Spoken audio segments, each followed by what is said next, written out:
What's the meaning of bandit?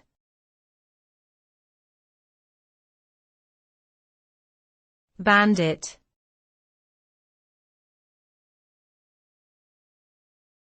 Bandit.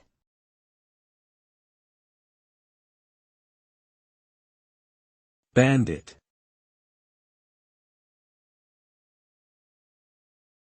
Bandit.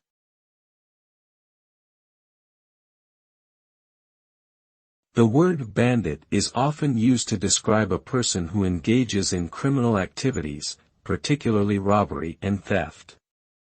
Bandits are typically associated with organized groups that operate outside of the law and may use violence or intimidation tactics to achieve their goals.